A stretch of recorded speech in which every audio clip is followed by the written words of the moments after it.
Welcome to In the Mind of Minister Ben Willis. My name is Minister Ben Willis. I am the national representative of the Flaming Crescent Society.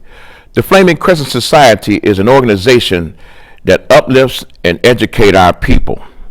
Today's topic is about the student athlete.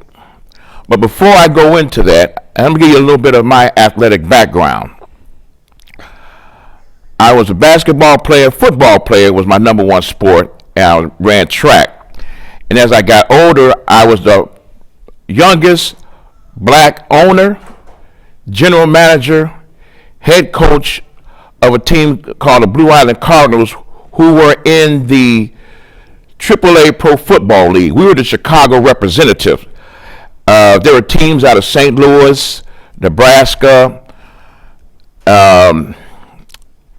Iowa. There was teams in Wisconsin, in Racine, Wisconsin, Kenosha, Wisconsin, and Fort Atkins, Wisconsin. So back in 1984, I was the head coach and coach of the year of the Metropolitan Football League.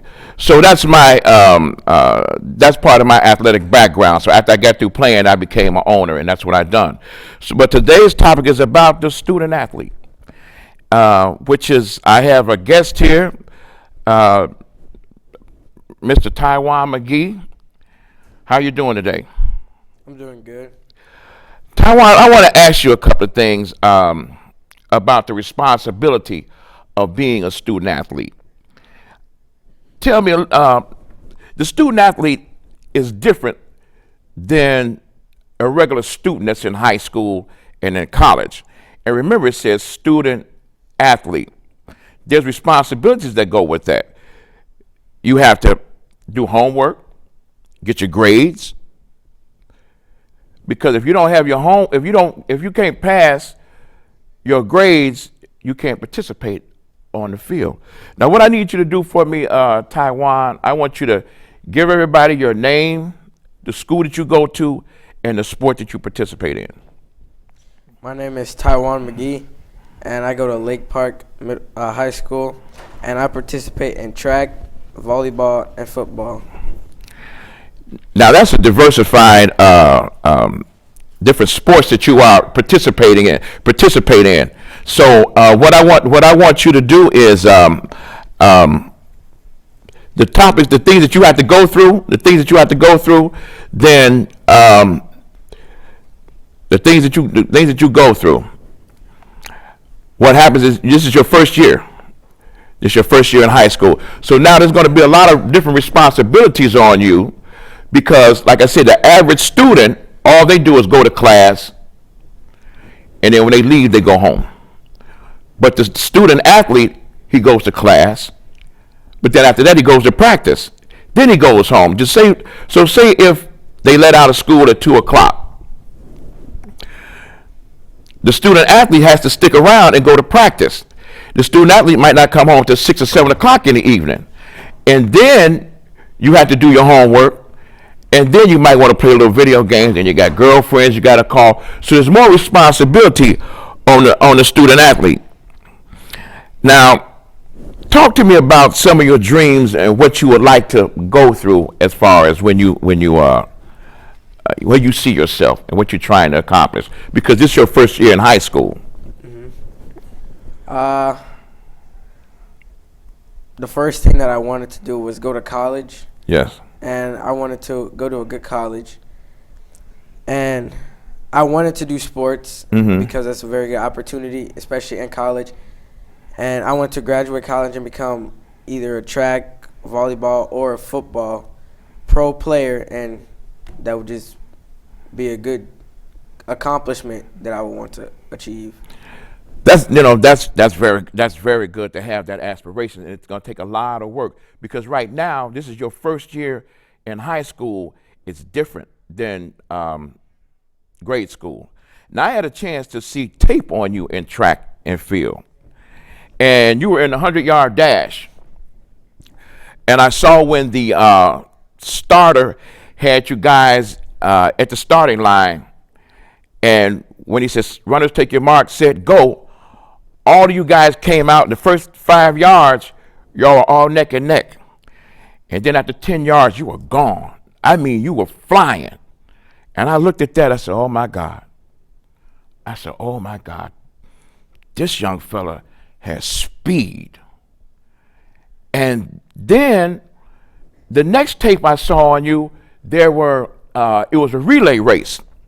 And the other team that you were going against y'all were neck and neck. And then when they gave you the baton, you just shot out like a cannon. I say, this is a special talent. I looked at you, I said, special talent, 8th grade. Now you come into a new venture. You're in high school. People are older, 16, 17, 18 years old, very fast.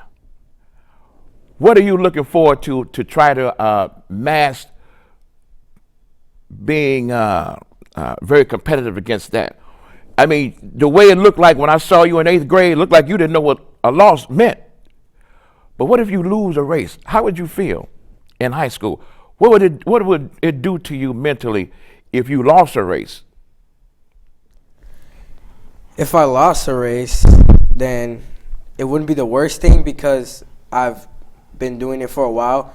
So losing is not the worst thing, but I just have to practice and get better and stay around people that will help me get better.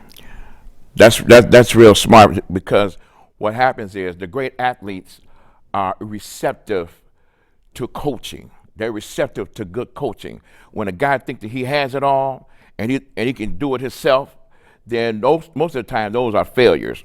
They don't. You can't do it by yourself. And so when you have that core like that in you,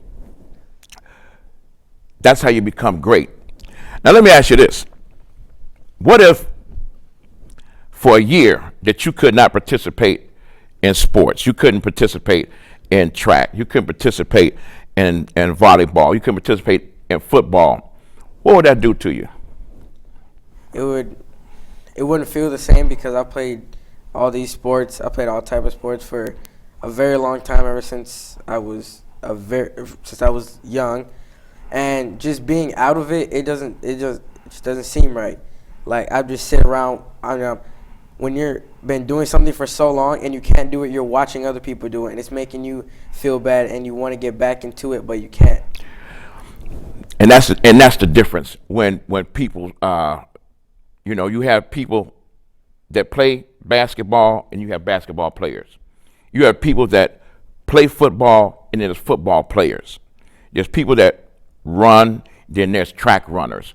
And that's a difference, because a football player, a basketball player, a track runner, that's in their DNA.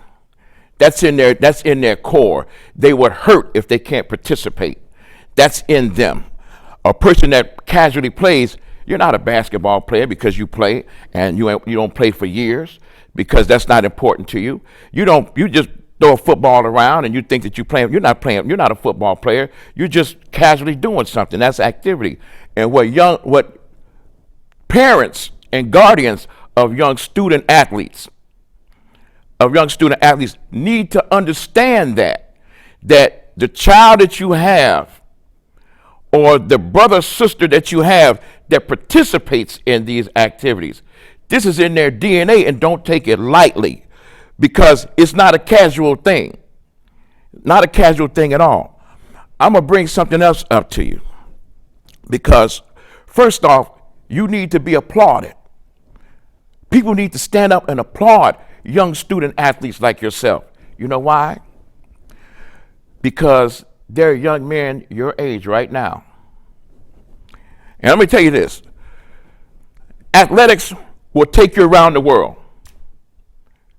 You will travel. In fact, the Chicago Bears right now, tomorrow they play a football game in London.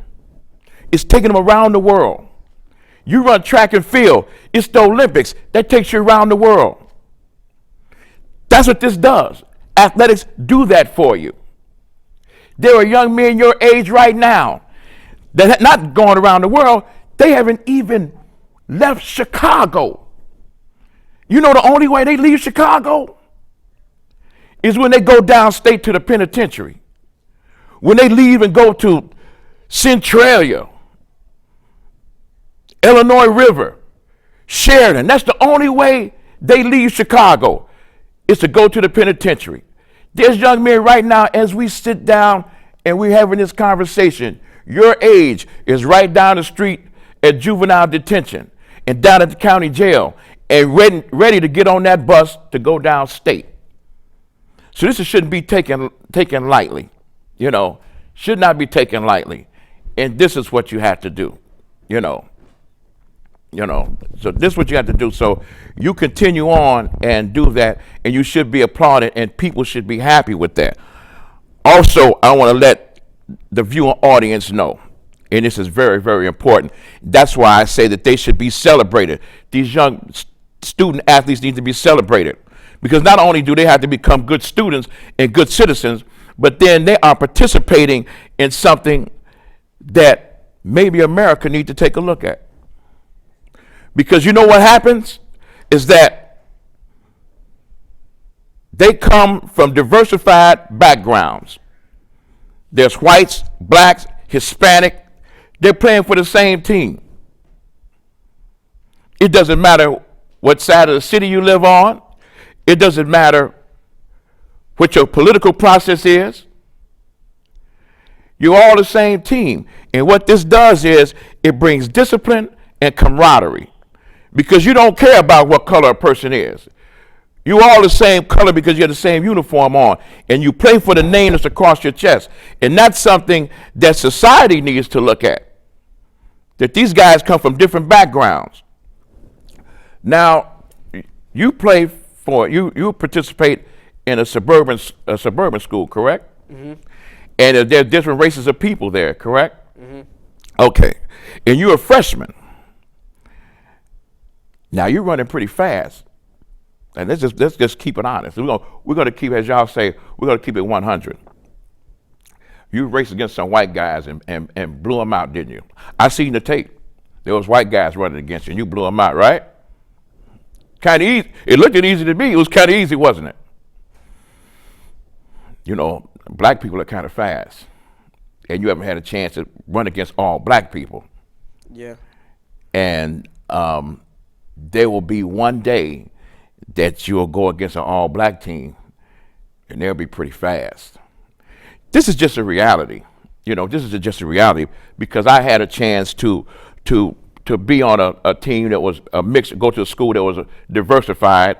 And then what always happened was, when we run against an all black school, we knew, at least the black guys knew, that it's going to be a hard out, because the brothers was kind of fast. But I like the part that you are starting out in a diversified manner, because society is a mixture of people. So I look forward to what's going to be your next step. Now, let me ask you something. You got to inherit this speed, because this was natural, what I seen you do. This is not technique or anything like that. I seen that speed. Let me ask you something. Did you get that speed from your mother?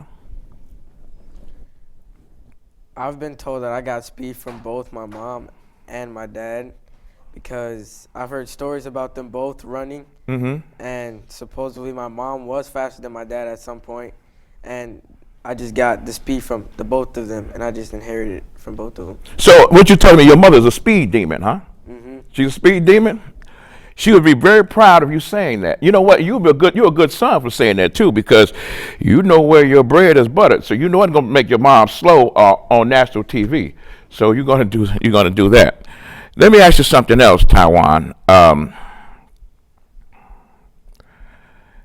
Being a student athlete in your education, because you say you want to go to college, and that's very important. Now, not everybody can make the pros,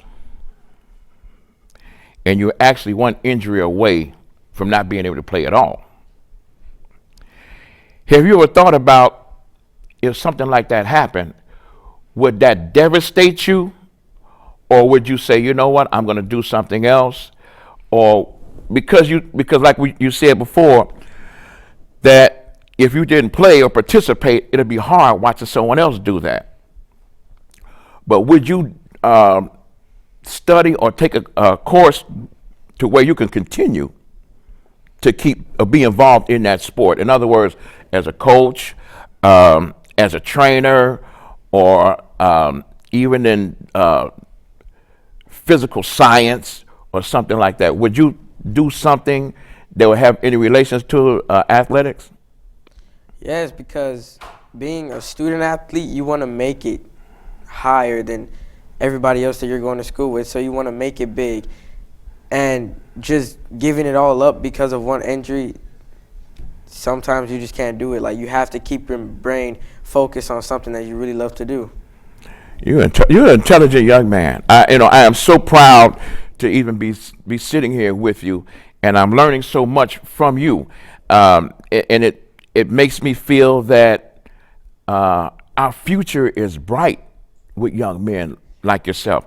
In fact, you guys are the majority. You see the guys with their pants hanging down and doing this and, doing all kinds of things like that. That's not the majority of us. You are the majority of what's being done. Also, when you get out there on the football field and on the track, do you commit and give your all, or do you kind of hold back, or you kind of, take it easy here or there, or do you just go all out with your all-out ability? Every single sport event that I've ever been to, I have to give it my all, because it's not just what my coach tells me. I feel like being a student athlete, I want to do that. I want to become the best that I can be, and that means giving everything I've got. Oh, boy. What you just said is there are people right now who are tremendous athletes that they sold themselves short. They didn't do their work in high school. They didn't do their work in high school. So what happened is they flunked out. Because as a student athlete, you gotta have your grades in order to participate in the sport.